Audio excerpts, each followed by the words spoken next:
Hooggantootni dhaaba Koongireesii Federaalaa Oromoo fi Adda Bilisummaa Oromoo waamicha dhaabni biyya bulchu dhaabbilee siyaasaa biyyattiif taasisee fi sagantaa guyyoota sadiif gaggeessaa jiru keessaa hafan. Ministeerri Muummee Itoophiyaa Abiyyi Ahmed wiixata har'aa dhaabbilee siyaasaa waliin ta'uun mari'achuu ibsaniiru. Kaayyoon marii kanaa hojiiwwan waggoota darban hojjetaman irratti yaadotaa fi qeeqawwan walitti qabu akkasumas galtee imaammataatiif akka ta'anitti sirreeffamootaa fi wantoota qajeelfamuu qaban akka adda baasu akka ta'e miidiyaalee hawaasaa irratti yaada qoodaniin ibsaniiru. Dura taa'aa dhaaba Koongireesii Federaalawaa Oromoo kataan Profeesar Mararaa Guddinaa garuu walgahii kanaaf waamichi isaan qaqqabus sagantichi isaaniifis uummataafis bu'aa buusuu hin qabu jechuun irraa hafuu BBC'tti himan. Waa'ee lakkoo ammayyuu ittaanaat dubbise.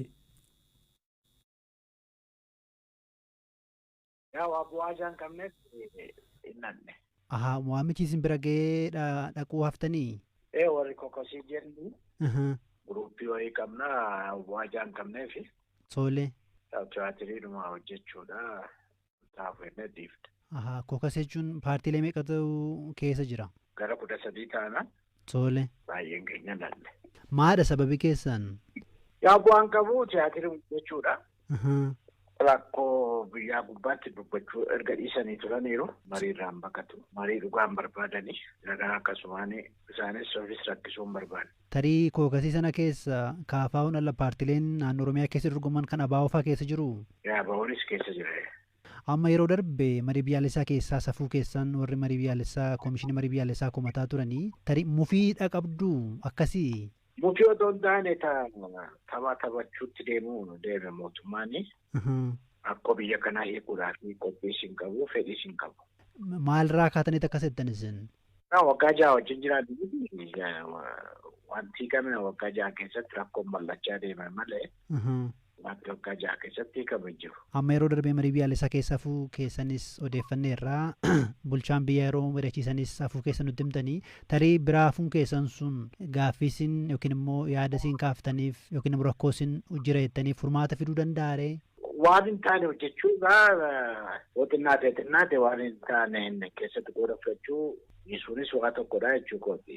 Waan nuti barbaadnu gaaffii nuti gaafannu biyya keessattis gaafachaa turre alaas innaa wajjin deemne amma Neezerlaandii wajjin dhaqneerraa bakka bu'aa mootummaa iddoo jirutti torban tokko turre biyya Ingilizii wajjin dhaqneerraa Afrikaa kibbaa wajjin dhaqneerraa akkuma nama duudeetti hojii isaanii hojjetu nama nagaani.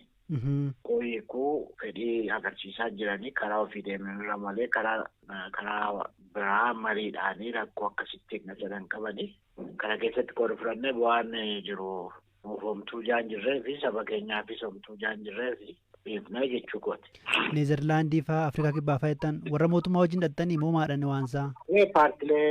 Paartileen gara 10 olii Neezerlaandis yeroo tokko dhaqneerraa biyya Ingiliziis Beelfaastii sana akkatti Ingiliziin rakkoosaa Eerlaandii kaabaa hiikte dhaqnee torban tokko achitti muuxannoo fudhachaa turre. Jaafur fuuldura immoo Afrikaa kibbaa dhaqnee achis torban tokko turre. Mootummaa iddoo sadanuu bakka bu'aa mootummaa jira. Dhaga'uu jechuu kooti waan nuti barbaadus beeku garuu rakkoo sana hiikuudhaaf fedhiin qabanii ammasummaa isaan fedhiin qabaannetti immoo akka sabni keenya miidhamaa jirutti jaljannee asiifachitti ta'uun barbaachisaa miti jennee tu'aniifne jechuudha. Amma sabii miidhamuu kaaftan tarii walgeessa irratti argamtanii miidhama sana rakkoo sana himuun tarii furmaata fiduu hin danda'u ture tarii namoonni akkasii waan yaadan jiraniif isin gaaffe. Waggaa 6 biyya keessattis yaalleerraa biyya alaattis kun biyya 3 dhaqnee muuxannoo rakkoo jiru hubanneerraa karaa sana mootummaan deemuun barbaadu. Aangoo yoo hin du'a jedheetti deemaa jira. Kanumaaf dhiibdeef jechuu kooti. Tarii gaaffii koo xumuraati. Isin nama siyaasaati. Siyaasas barsiisaa turtaniittu. Namni siyaasaa inni jibbaataa? Siyaasii akkasii jechuu kiyya. Siyaasa akkuma sitti mul'atetti hojjettaa yeroo inni qooda fudhannu jira.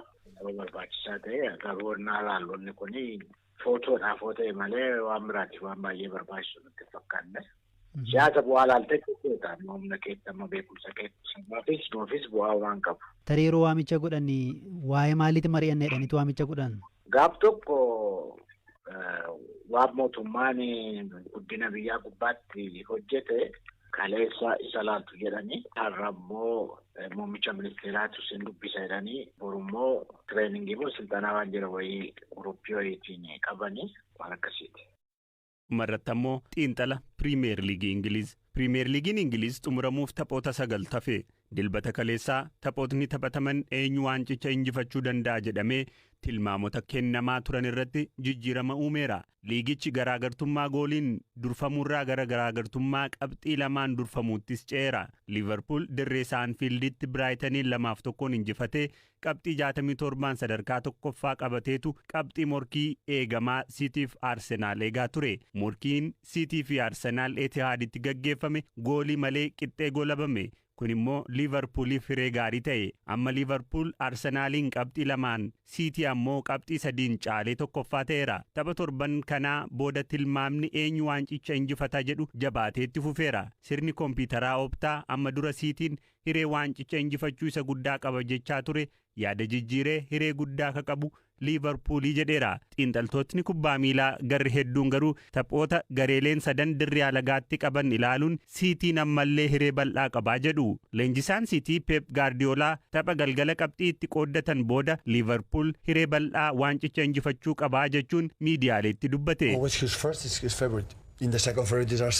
In the third we are. It's not in our hands. Only we can do is Aston Villa. Yeroo mara inni tokkoffaarra jiru hiree guddaa qaba. Kanaaf Arsenaal hiree lammataa isa guddaa qaba. Achi immoo nutu qaba.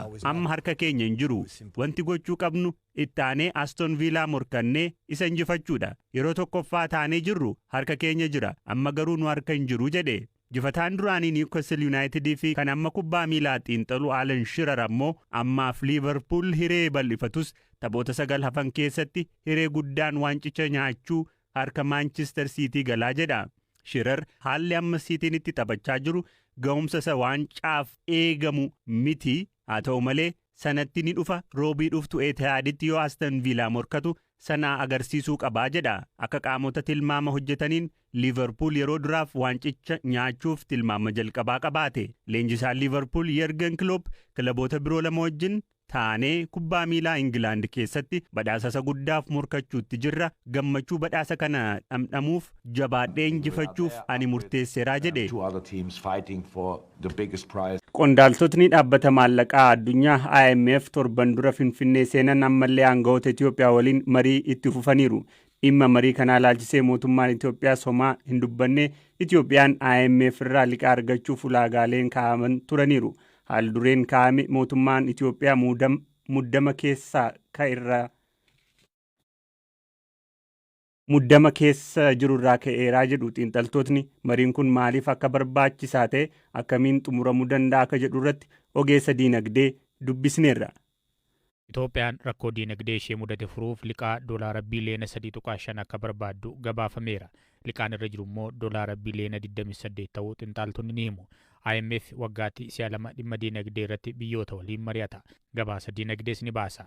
Mariin ammaa kun garuu addaa jedhu ogeessa diinagdee kan ta'an Abdul Mannaan Muhammad turtii BBC waliin taasisaniin.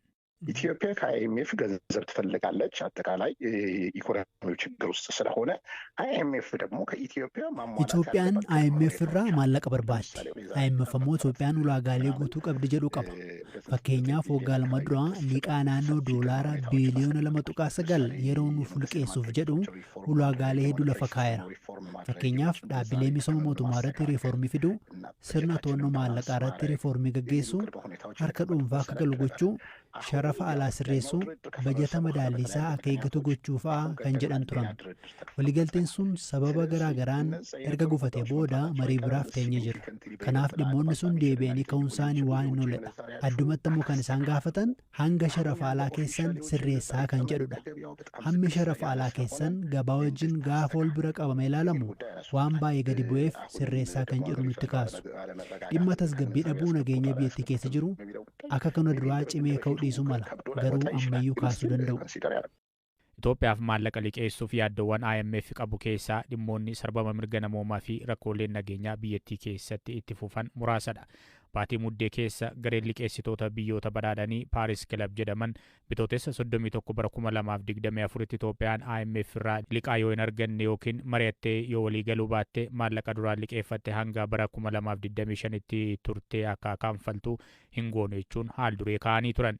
Kanaaf mariin Itoophiyaan IMF waliin taasistu murteessaa akka ta'u kaasu ogeessi diinagdee Dr. Abdul Mannaan.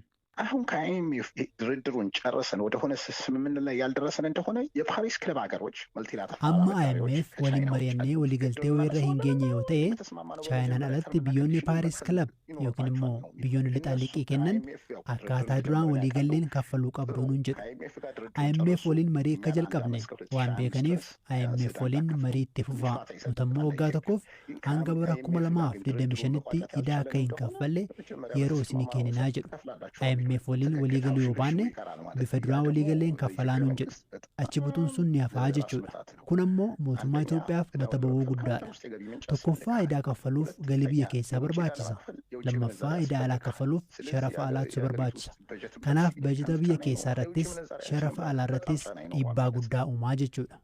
Itoophiyaan IMF irraa liqaa argachuuf marii gaggeessaa jiran kanaan walii galuuf carraa jiruu fi qormaata guddaadha kan jedhanis akkanaan ibsu ogeessi diinagdee kun. አሁን ትልቁ ራስ ምታት የሆነው የውጭ ምንዛሪ የማስተካከል ጉዳይ ነው። የኢትዮጵያ መንግስት አለማስተካከሉ mata ba'uu guddaa kan ta'e sharafa alaa sirreessuudha. Mootummaan Itoophiyaa sirreessuu fi sirreessuu dhiisuufis baay'ee rakkateera. Garaagarummaan isa baay'eetti guddate. Doolaara yoo fudhanne garaagarummaan baankii fi gabaa gurraacha gidduu jiru birrii 56 fi 100 wayi. Mootummaan Itoophiyaa nan sirreessa yoo jedhe waan baay'ee na jalaa balleessa kan jedhu sodaa qaba. Qaaleensi gabaa si'a tokkoon ol ka'uu danda'a. Mootummaan Itoophiyaa amma gaafataa kan jiru doolaara biiliyoona 3.5dha. Kan nuti barbaannu yeroo wal bira qabamu baay'ee miti. Yeroo gabaabaaf fedhii sharafa alaa qabnu nuuf tasgabbeessuu danda'a. Gara tureetti deebi'uun keenya garuu oolu. Liqaa guddaa nuuf kennu osoo ta'ee tarii dhimma sharafa alaa keenya waggaa tokko yookiin lamaaf osoo nuuf tasgabbeesse mootummaan Itoophiyaa ammasitti waan guddaa hojjechuu danda'a. Amma mootummaan Itoophiyaa maallaqa baay'ee barbaade yoo ta'e wantoota hedduu irratti walii galanii sharafa alaa sirreessuu irratti rakkoo cimaan irratti uuma waan ta'eef yeroo naaf kennaa jedhee waan gaafatu natti fakkaata. Yeroo kennanii fi maallaqa argatuun wantoota rakkoo sharafa alaa furan kan akka alergii fa'aa irratti itti hojjeta taanaan baay'ee gaariidha. Mootummaan Itoophiyaa maallaqa argate akkuma barame piroojeektota qananii ta'anii fi bu'aa qabeeyyiin ta'anirra oolcha yoo ta'e idaadhuma dabala. Idaawwan duraan turanis yeroon isaanii ni ga'u. Iddoodhuma turretti deebinaa jechuudha. Kanaaf akkaataa nuti maallaqichatti fayyadamnu murteessa.